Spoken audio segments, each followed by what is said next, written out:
That $11 million was approved for 17 different community initiatives, and more than $130,000 is coming here to the Asheville Museum of Science. Thanks for coming in and supporting us. The Asheville Museum of Science, a popular spot Sunday afternoon. I can give you a group discount today. The museum's executive director, Amanda Bryant, tells me they're slowly working to get back to pre-pandemic ways, but still feeling impacts from COVID-19. Well, unfortunately, the losses continue because we're still in COVID and we're still at limited capacity to be the best example of science that we can be. The museum was closed to the public for 6 months, a direct hit to revenue and fundraising opportunities. Bryant estimates around $500,000 in losses. How do you make that up, or can you make that up?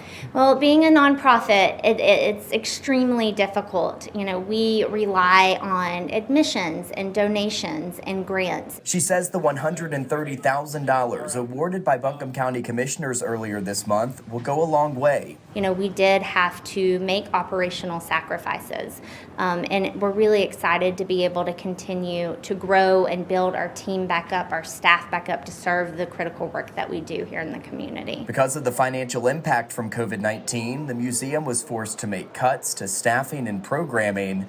Bryant says this funding is a step in the right direction, allowing them to hire more employees and look for ways to expand. We are grateful that our county leadership supported our mission in committing that funding, knowing the great needs in our community. Bryant says the museum is looking for other grant opportunities to help make up for losses during the pandemic. And with this funding from Buncombe County, the museum's executive director says they can move on from just surviving during the pandemic to recovery and eventually expansion.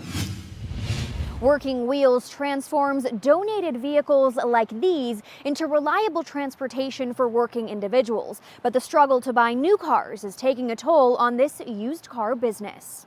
High demand paired with auto industry supply chain issues, leading to a global car shortage. With limited options, many now holding on to their vehicles for longer. The effects trickling down to places like Working Wheels.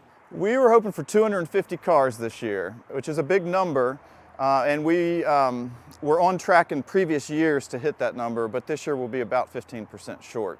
Executive Director Jamie Beasley says the business repairs donated cars worth $3,000 to $7,000 and sells them for $610 all in to those in need of reliable transportation.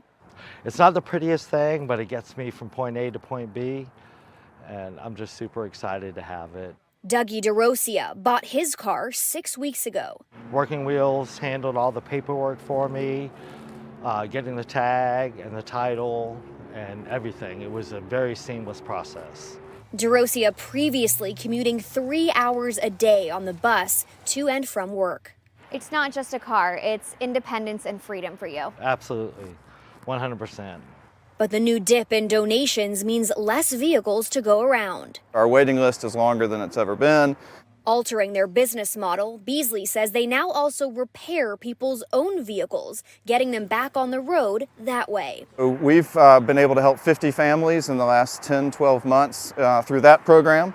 Giving Tuesday is coming up, and Working Wheels is taking part in a Facebook fundraiser. According to Facebook, Meta will match donations up to $8 million starting at 8 a.m. on November 30th. For more information, head to our website, WLOS.com, and click on this story.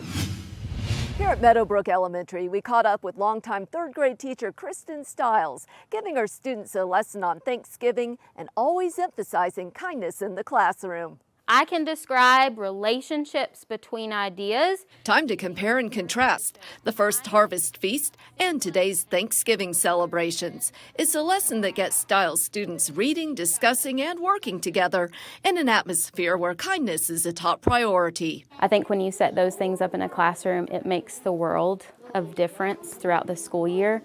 By teaching them how to treat each other. Stiles students say being kind to each other helps them learn better. It can help us focus and pay attention to the teacher while we're learning. So you found because? This is Stiles' 9th year of teaching third grade at Meadowbrook Elementary.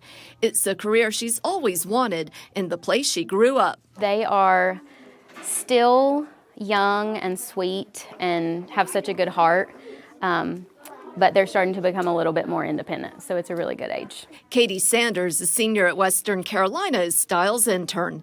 Sanders nominated Stiles for Thanks to Teachers. She's literally the most amazing teacher I've ever met, and every day that we're in here, she always puts the kids first, so she's taught me a lot about like building up relationships. If you don't have a good relationship with your classmates, maybe when you're older and you still know them, it could like get worse or something. It's one of many lessons Stiles says she's thankful to share with her young students. I'm just grateful to be able to have the chance to be able to do this. I hope to be like as great as she is in 9 years. If you know of a teacher doing a wonderful job, nominate them for Thanks to Teachers. You can do that on our website, WLOS.com.